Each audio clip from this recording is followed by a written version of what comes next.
할렐루야. 하나님은 살아계십니다. 아멘. 오늘은 동행 중입니까? 라는 제목으로 함께 말씀을 묵상하고자 합니다. 오늘 본문 누가복음 2장은요 아주 특별한 본문입니다. 무엇이 특별할까요? 사복음서 중에 유일하게 오늘 본문 누가복음 2장에만 기록되어 있는 부분이 있기 때문에 특별하다라고 말씀드리고 있습니다. 바로 짧지만 아동기 12살 소년 예수님에 대한 기록이 유일하게 누가복음 2장에만 기록되어 있기 때문에 그렇습니다. 다른 복음서를 보면 예수님에 대한 기록은 태어나실 당시 탄생 기사와 그리고 예수님께서 공생애를 시작하시면서 이미 청장년이 된 그런 예수님의 모습만 그리고 있습니다. 그러나 유일하게 누가복음 2장 오늘 본문에서만 아동기 12살의 예수님의 모습을 그리고 있기 때문에 아주 특별하다라고 볼 수 있는 것입니다. 기록에 의하면 우리 아기 예수님께서는 건강한 모습으로 성장하셨습니다. 오늘 본문은 바로 전인 40절 말씀을 함께 보겠습니다. 아기가 자라며 강하여지고 지혜가 충만하며 하나님의 은혜가 그의 위에 있더라. 아멘. 육신의 강건함 속에 영적인 지혜와 하나님의 은혜가 충만했다. 예수님 위에 있었다라고 말씀하고 있습니다. 오늘 본문 52절 말씀에도 비슷한 말씀이 기록되어 있습니다. 한번 보겠습니다. 예수는 지혜와 키가 자라가며 하나님과 사람에게 더욱 사랑스러워 가시더라. 아멘. 이 52절 말씀에서는 지혜와 키가 자라면서 하나님과 사람에게 더욱 사랑스러워졌다라고 사랑스러워 가시더라라고 기록하고 있습니다. 예언에 의하면 예수님께서는 연한순 같아서 사람이 볼 때 흠모할 만한 것이 하나도 없다라고 기록되어 있는데 오늘 본문 52절 말씀에서는 사람과 하나님에게 더욱 사랑스러워지고 있다라고 기록하고 있는 것입니다. 바로 그 사랑스러워지는 그 과정을 기록되어 있는 것이 바로 오늘 본문의 말씀입니다. 하나님의 은혜 가운데 자란 소년 예수님께서는 자라면서 더욱 지혜가 넘쳐나게 되셨습니다. 12살 때 부모님과 함께 간 성전에서 랍비, 즉 율법 선생들과 자유롭게 대화를 나누셨다라고 기록하고 있습니다. 46절 말씀입니다. 사흘 후에 성전에서 만난즉 그가 선생들 중에 앉으사 그들에게 듣기도 하시며 묻기도 하시니. 한번 생각해 보시기 바랍니다. 12살짜리 어린아이가 성전에서 가르치는 선생이라고 하면 오늘날에는 바로 목회자라고 할 수 있습니다. 그런데 그 어린아이가 목회자와 심도 있는 대화를 나누고 있었던 것입니다. 예수님께서는 자라면서 하나님의 은혜로 지혜뿐만 아니라 영육도 균형 있게 성장하셨습니다. 이렇듯이 우리의 신앙도 균형 있게 성장해야 됩니다. 6월절 절기가 끝나 집으로 돌아가던 예수님의 어머니와 아버지 요셉과 마리아는 하루가 지나서야 아들 예수를 잃어버렸다는 것을 깨닫습니다. 소년 예수님은 그 시간 예루살렘에서 성전에 머물고 계셨습니다. 그런데 부모가 동행 중에 있는 줄을 착각하고 그런 생각을 하고 실수를 범했던 것입니다.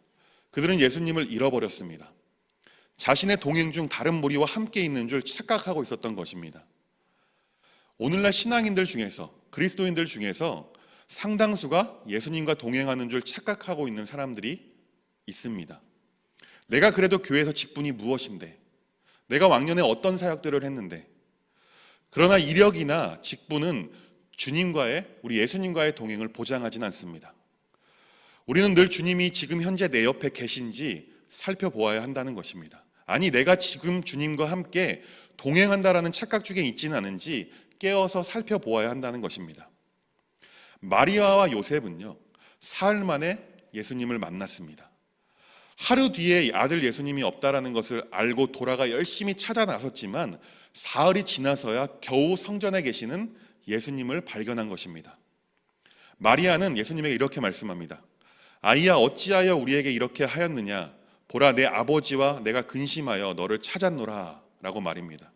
48절을 통해서 아들을 향한 언짢은 감정을 표현하고 있는 것입니다. 그에 대해 예수님은 이렇게 대답하십니다. 49절 말씀입니다. 어찌하여 나를 찾으셨나이까? 내가 내 아버지의 집에 있어야 될 줄을 알지 못하셨나이까? 너무나 당연한 말씀입니다. 분명 천사들이 마리아에게 나타나 하나님의 아들이 될 것이다 라고 전해주었습니다. 그 말에 따르면 당연히 하나님의 집인 성전에 예수님이 계실 것이다 라는 것은 이상하지 않은 것입니다. 그런데 오늘 본문에서 우리에게 질문하고 있는 것이 하나가 있습니다. 그것은 바로 우리가 진정으로 우리 주인 되시는 예수님과 동행하고 있느냐라는 것입니다. 사랑하는 교우님들께서는 삶을 사시면서 예수님과 동행하는 삶을 살고 계십니까? 아니면 어쩌면 꽤 오래전부터 예수님을 잃어버린 채 살고 있으면서 그 사실조차 혹시 느끼지 못하고 계신 것은 아닙니까? 우린 지금 잠깐 멈추어서 우리의 현주소를 돌아보아야 합니다. 만약 나의 삶 가운데 예수님을 잃어버린 상태라면 우리는 어서 주님을 찾아 나서야 합니다. 뒤돌아서 예수님께로 다시 돌아가야 하는 것입니다. 소년 예수님께서는 성전을 가리켜 내 아버지의 집이라고 말씀하셨습니다. 예수님은 어떤 마음으로 이런 표현을 하셨을까요? 마리아가 말하는 내 아버지와 예수님이 말씀하시는 내 아버지는 다른 아버지입니다. 전자는 육신의 아버지 요셉을 말하는 것입니다. 그러나 후자는 하늘의 아버지인 하나님을 말씀하는 것입니다. 어떻게 12살 어린 소년의 입에서 이런 표현을 할 수 있습니까? 12살이면 초등학교 5학년입니다. 초등학교 5학년 아이가 예수님처럼 자신의 정체성에 대해서 정확하게 분명하게 알고 이렇게 이야기할 수 있었을까요? 또래의 12살 아이들이라면 절대로 그럴 수 없습니다.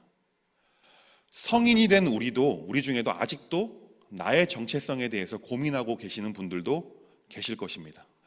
그런데 오늘 본문에서는 12살 소년 예수님은 자신의 정체성에 대해서 너무나 분명하게 알고 계셨습니다. 사랑하는 여러분, 우리의 정체성이 무엇입니까? 우리는 하나님의 자녀라는 정체성을 가지고 있습니다. 또한 예수님의 제자라는 정체성을 가지고 있습니다. 또한 세상의 빛과 소금의 역할을 감당해야 하는 정체성도 가지고 있습니다. 이 모든 정체성을 가진 우리가 있어야 할 곳이 어디입니까? 우리가 있어야 할 곳은 바로 우리 주님, 예수님의 곁이라는 점을 믿으시기 바랍니다.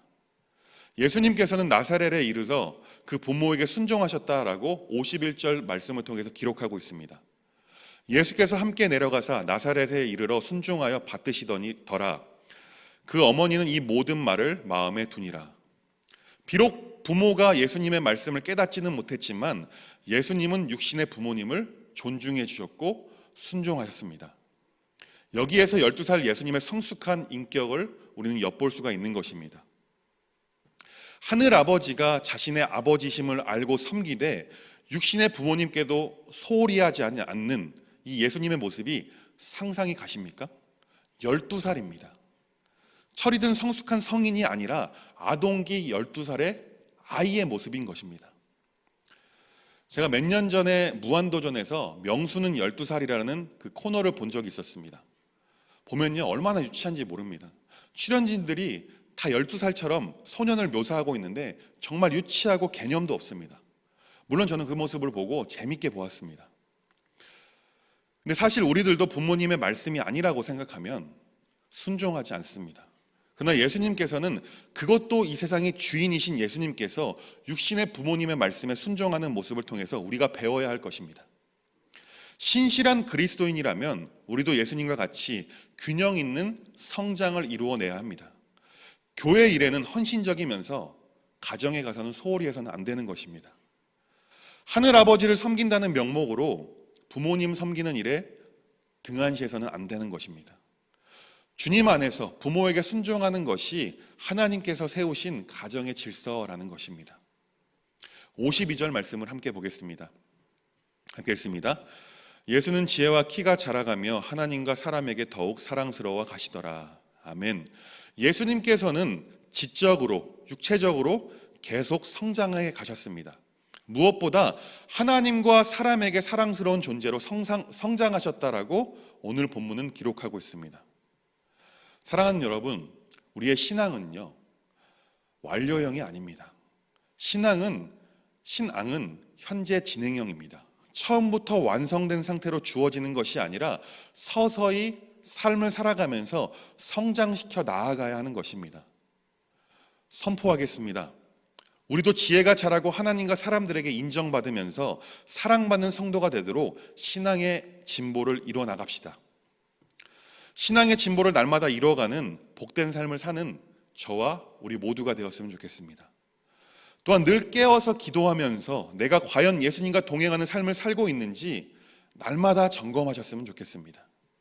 마리아와 요셉은 예수님이 함께 있는 줄 생각하고 하루 길을 더 가서야 예수님이 없는 줄 알고 시간이 흘러서 사흘 뒤에 예수님을 찾아냈습니다. 우리가 얼마나 예수님과 멀리 떨어져 있는지 생각해 보아야 합니다. 하루가 사흘이 되었습니다. 하루속히 예수님을 떠나 있다면 예수님을 찾아서 돌아가시길 바랍니다.